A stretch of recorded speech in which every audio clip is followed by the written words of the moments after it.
Hoy vamos a desenterrar una leyenda que se arrastra por las sombras de la historia, mucho antes de que el nombre de Drácula se convirtiera en sinónimo de terror. Y si les dijera que el primer vampiro documentado no fue un conde de Transilvania, sino un noble catalán, prepárense para conocer la escalofriante historia del conde Arnold Estrange. Viajemos en el tiempo, a la Cataluña del siglo XII. Nos encontramos en el castillo de Leurs, en el Alt Empord, una fortaleza imponente que vigilaba la frontera con los reinos musulmanes. Su señor era Arnold Estrange, un noble conocido por su valentía en batalla y su lealtad a la corona. Pero también se decía que era un hombre de moral dudosa, entregado a los placeres y a prácticas poco cristianas. Su vida terrenal terminó de forma abrupta en el año 1173, pero su historia de terror apenas comenzaba. Poco después de su entierro,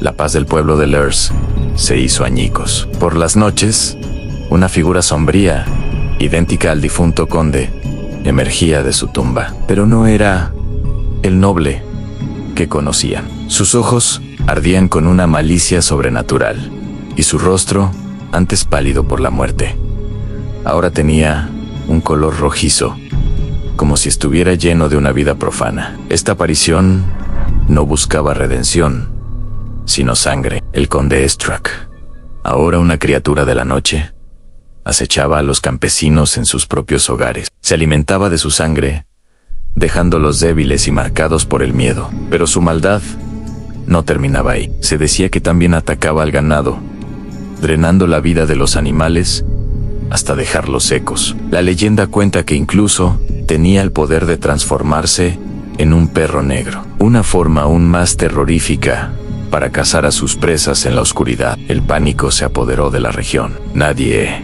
estaba a salvo. La gente se encerraba en sus casas al caer el sol, rezando para que el amanecer llegara pronto. Las crónicas de la época, escritas por monjes y eruditos, documentaron estos sucesos con detalle. Uno de los relatos más importantes proviene del clérigo inglés Walter Map, quien recogió estos testimonios en su obra De Nugis Curialium, alrededor de 1180. Él describió como el Strix, que en latín significa lechuza, y se asociaba a criaturas nocturnas chupasangre, aterrorizaba la región. Esto es fascinante, porque nos da una conexión lingüística y mitológica directa con los orígenes del vampiro. No era solo un fantasma, era una entidad física que mataba. La situación se volvió tan desesperada que los aldeanos, desafiando el miedo, decidieron tomar cartas en el asunto.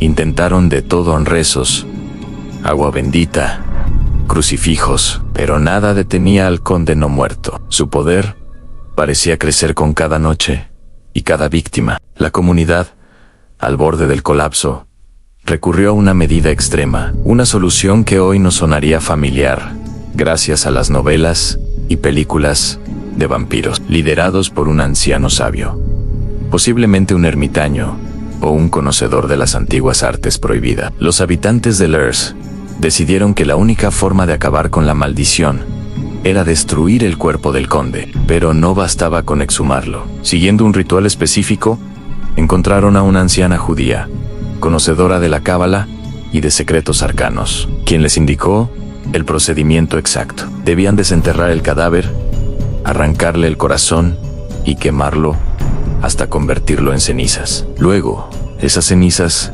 debían ser esparcidas en el río para que la corriente se las llevara para siempre. Con el corazón en un puño, un grupo de valientes fue al cementerio. Desenterraron el ataúd del conde Estrange y al abrirlo, lo encontraron intacto, con la piel sonrosada y la boca manchada de sangre fresca.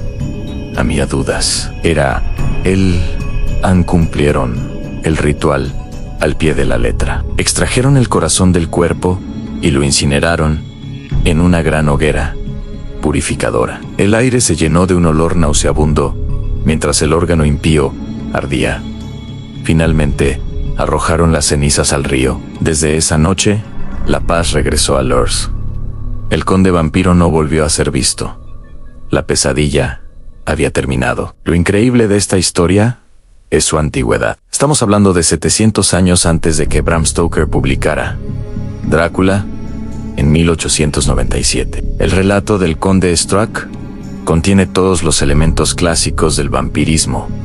Un noble que regresa de la tumba, la necesidad de sangre para subsistir, la capacidad de transformarse y, lo más importante, el método para destruirlo. Augie Ferenczi, Augie Drácula, que es una creación literaria inspirada en la figura histórica de Vlad el Empalador. La historia del conde Arnold Struck está registrada como un suceso real en crónicas de su tiempo. Walter Map no lo escribió como ficción, sino como un reporte de eventos inexplicables que estaban ocurriendo en la península ibérica. Esto nos lleva a una pregunta fascinante.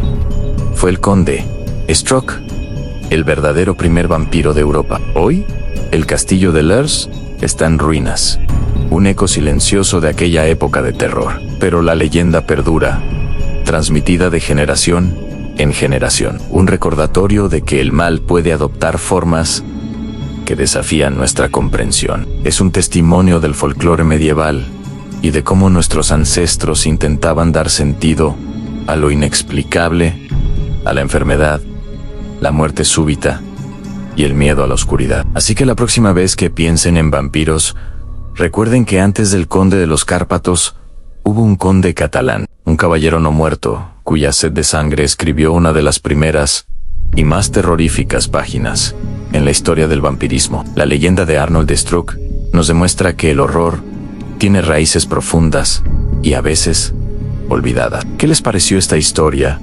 ¿Conocían la leyenda del conde Struck? Déjenme sus opiniones en los comentarios.